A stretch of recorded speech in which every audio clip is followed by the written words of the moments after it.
Introducing our speaker, Rajesh Nikumbh, an AI and technology creator and digital educator.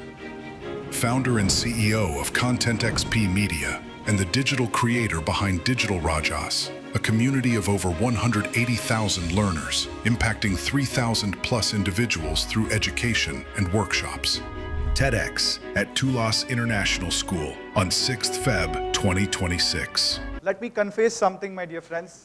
If grades and marks were the only strengths considered for students or youth today, trust me, I would never be standing in front of you guys today. Because I was an average student, and I'm very sure many of you must be feeling really better about your last report cards, and that's absolutely fine because this was me from my school days. I was an average student. This photo is like 14, 15 years back when I was studying in my schools. And when I say that, let me be very honest, I was always an average student and never a topper or a kind of traditional student success story.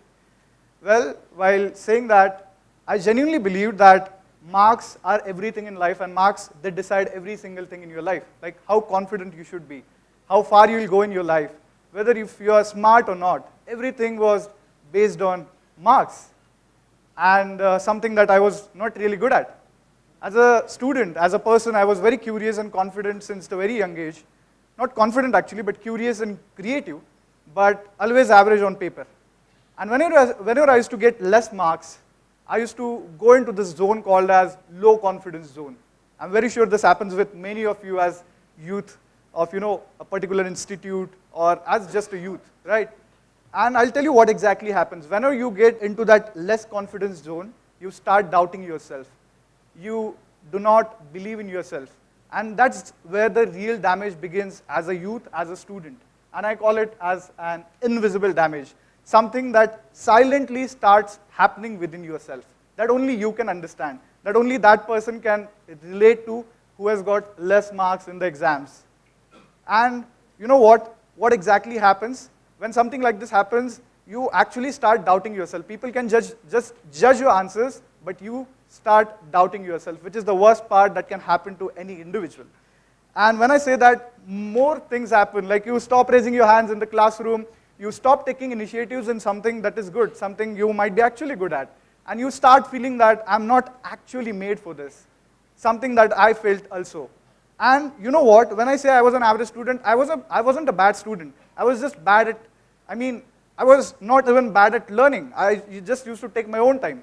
And when I say that, I wasn't bad at learning, but I was bad at something which I call believing in myself, which is the problem with most of us.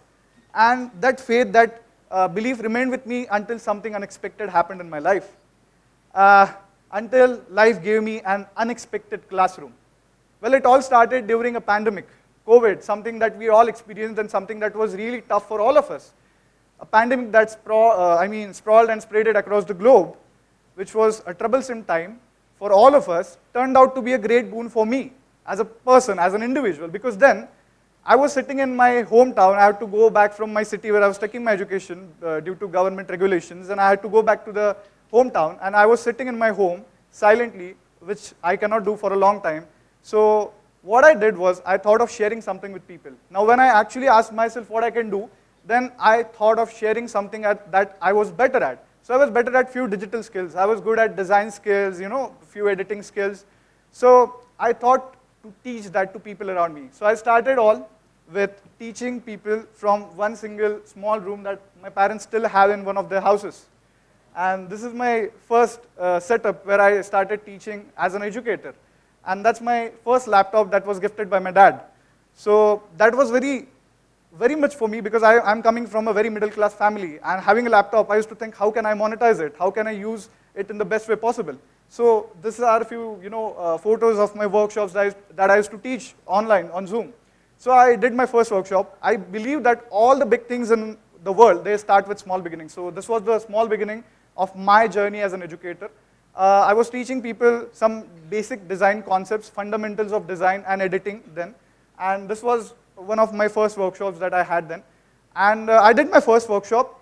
And first thing, whenever you're doing something for the first time in life, it's something which you will be nervous for. You can see me. I'm nervous right now because this is my first TED Talk. But you know what? When you do that first time, everything becomes absolutely easy and wonderful for you. So I did my first workshop. People loved it. I was just concerned about one thing. If I'm teaching something as an educator, as a teacher, they should understand and learn it much more better than me. So that was the only concern which kept me going. And I always wanted to share something because my master, Master Gurudev Sri Sri Ravi Shankarji, always says that there's a lot of joy in sharing. So I just wanted to share what I had. So I started teaching, and you will be shocked that what surprised me while doing all this wasn't the technology, but the people on the other side of the screens. Because I was doing it for a long time, and after a few months, I had students from different nations now. Not just India. I have students right now from US, UK, Europe, Netherlands, New Zealand, Africa, even Pakistan. So that's I feel the power of the real education and sharing some value. So what surprised me were the people on the other side of the screens. I was teaching it all online through Zoom, right?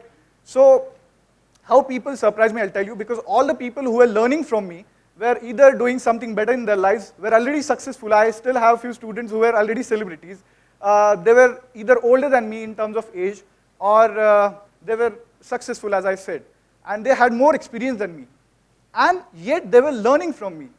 That was the point when I realized what real strength really means. And that's when I realized strength is never about marks. Strength was never about marks. Strength is more about learning what you're good at, your skills, and making sure you make some impact out of those skills and talents for yourself first and for others. So that's how I realized what my strengths were. And that's why I feel real strength is more about learning something continuously and consistently and making sure you adapt the changes and transformations in the world as the world changes. I particularly work in technology and AI sector. So every single team, my manager or my team tells me, sir, we have a new tool today and we have to make a new video. So that's actually exhausting because that's how fast the world is changing. Well, once you know how to adapt, then it's also very important to apply what you know, the knowledge that you have with the full confidence in the real world. That's what real strength actually means. And there's one tool that actually amplifies this strength so much in today's era, and that is AI. That's something that we call AI, right? AI is something that gives us a lot of power. But there are a lot of misunderstandings and misconceptions about AI when I talk about AI. So before I move ahead, I want to ask really, how many of you know ChatGPT and how many of you feel that you really know how to use ChatGPT? How many of you? Please raise your hands. Many, right? I'll tell you there are many misunderstandings about AI when I actually gonna talk about AI. So let me talk about those misunderstandings and misconceptions first. I hear this a lot from my students, my interns and employees, young minds who revolve around me. Most of them feel that AI is just ChatGPT, which is wrong. AI is much more beyond than much beyond than ChatGPT. ChatGPT is just like a door. There's a lot beyond that, and you need to explore that as a youth. Well, that is one misunderstanding. While some feel that AI is magic, others, they feel that AI is more like cheating. Where some feel AI is too technical and too advanced, and I won't be able to understand, I'm not smart enough, right? Some believe that it's only for coders, while many believe that AI is going to take my job. It's my competition. But let me be very honest, my dear friends, as a youth, AI is going to be a huge power for us, but this misunderstanding is dangerous. This misunderstanding keeps young minds away from the real power. So please understand that AI is not something that is scary. Rather, AI is something that boosts your power and your strengths much more better. Well, let me tell you how you should actually think about AI. What is the right way to think about AI? Many professionals, many youth and students ask me, sir, what is the right way to implement AI in the day-to-day life and get our life more productive and better? Well, it all begins with self-awareness. I believe more in philosophy, as I spend a lot of time in technology and AI. The more you know, easy becomes for you to use those technology and AI tools. So I'll tell you how it should be thought of. Well, if you want to use AI, any young mind, any youth, if wants to use AI, never ever start with AI directly. Always start with your problems. Always self-reflect and go into that self-awareness phase. I'll tell you how. There are three things, a simple sequence. Understand what your task is.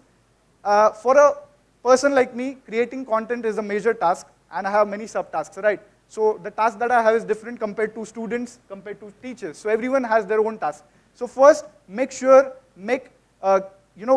yourself about what your task is, understand what your task is, then identify the challenges. You might be slow at what you are actually trying to do, as a taskmaster, or maybe the task might be repetitive, so the challenges can be anything. So identify your challenges, and then make sure you introduce AI, those particular AI tools for that particular section. And that simple it is. Once you understand your task, once you understand your challenges, it becomes absolutely easy to introduce that particular AI tool based on that problem in that particular section. That's how AI should be used. A very simple sequence that I have trained in different colleges and institutes. That's what I follow. It's very simple. If you understand this, you can automate anything in your life. Well, once you do that, everything becomes easy for you. You just have to build once, and you have to keep improving forever throughout your life. Like as a students, there are so many AI tools available in the market that you can use: ChatGPT, Gemini, Claude, and so many. So what can that do for you? You can basically summarize your chapters as students, as youth. You can automate your notes, your flashcards. You can organize your learning and introduce productivity into your studies and learning. And using all free tools. That is something what I teach in different schools and colleges. So I want you guys to understand there's a lot of potential in AI if you use it in the right way. Well, this is something which I'm really known for, my Instagram handle, digitalrajesh.ai, where I have lakhs of followers and where I'm trying to educate people with AI. Well, I'll tell you a best example of build once and improve forever. So if you go to my Instagram channel, Instagram page, all the videos that I have posted as a creator in the last 6 months, it's not me, but it's my AI avatar that's visible in the video. It sounds exactly like I'm sounding right now. It looks exactly like I'm looking in real world. And it's doing the same gestures and speaking exactly what my team wants or what my script writer wants. And that's something that we did using AI. So for last 6 months, I can proudly say I did not sit in front of the camera even once. And still, all my videos were going. So that's very good example of build once and keep improving forever. Well, that system actually gave me a lot of freedom. When I got a lot of free time, I invested that in my agency, my business. And I got a lot of freedom to learn new things. I got freedom to build my business on my own, in my own way, without any limitations. And since I'm saying that, let me tell you, since the very young age, for me, the real strength has always been freedom. Freedom to choose what I want to do in life, freedom to being able to build that I really, wish to without any limitations, and being able to learn without any, limitation of pace or speed. So I can learn with my own pace. That's what I wanted. And that's what real strength means to me. And AI actually did not give me freedom, but it amplified what I was doing. It helped me get better at whatever I was doing in terms of efforts. Well, while saying that, let me talk about something which is very important for you guys to know as a youth. Not knowing your strengths is the biggest loss that can happen. For example, if I was not standing here today and giving this TED talk, nothing would really matter. But the silent loss continues, and that silent loss is when young minds don't know their potential, they either underuse their potential, they don't use the potential to the fullest, they either settle for something too early, something undeserving, because they don't know what really they do deserve, right? Because they don't know what their strengths are. And sometimes you start taking decisions out of fear when you don't know your strengths. And that's why it's absolutely important to know your strengths. And let's understand how exactly you should find your strengths as a young mind so that once you understand your strengths, you can use AI in the better way and the AI tools available in the market. Well, there are three simple signals that I want you guys to understand. Very simple. First is energy. Second is growth. And third is results. I'll keep it very short, but I want you guys to please understand. I want you guys to ask these questions to yourself. First, understand what is something that gives you an immense energy, something that you can do as a task for a long period of time, and yet you don't feel tired. You can tirelessly do that for many hours. That is one signal for you. For me, it is speaking, interacting with people, teaching them, having conversations. That is something which gives me energy. Second signal for you is, what is something that you guys improve at quickly compared to others? Not immediately, but gradually. You feel progress within yourself. When I was teaching people across the globe, I was feeling something is changing within me and I'm getting better at speaking. I wasn't perfect when I started, because strength is never about perfection. So understand what you grow at quickly, and then understand where do you see results. When I say that, results can be seen anywhere. The format can be anything. You can see results in the examination marks. You can see results in terms of solid impact. You can see results in terms of feedbacks from people. You can see results in terms of appreciation and praises that I saw for my workshops. Whenever I had my workshop, people used to just, appreciate whatever I taught them, and they used to ask me, sir, when is your next workshop happening? I want to do the advanced part of this. So that's how you understand the signals, and you will find your real strengths at the center of this, at the intersection of all these 3 points that I actually explained you. That simple it is. And when you understand this, life becomes easy. When you know your strengths, everything becomes wonderful. Like you become good at your studies, your career, and your entire life. So please know your strengths. And these are 3 important signals that I feel are very important. Well, while saying that, let me tell you, my dear friends, let me give you a message that AI is never going to replace you, because AI cannot replace thinking. AI just rewards clarity. If you're clear about what you want, then it can work in the wonderful way. AI is just like a tool. So if you don't know what exactly you want, then how that tool shall work for you, right? So please understand, AI is never going to replace you. But yes, a student from your same class can replace you who is knowing AI. So AI is not your replacement, but the person or the human being who is learning AI is definitely your replacement. So never feel scared about AI, because I feel youth with clarity, curiosity, confidence, and creativity using AI tools, can totally redefine the way we call what real strength is. And let me leave you all with this one message, my dear friends. Understand who you are, understand what you're good at, and let the technology and AI support you and not scare and threaten you. Because strength was never about marks. I feel the real strength is more about knowing who you are and having a courage to grow. Thank you so much.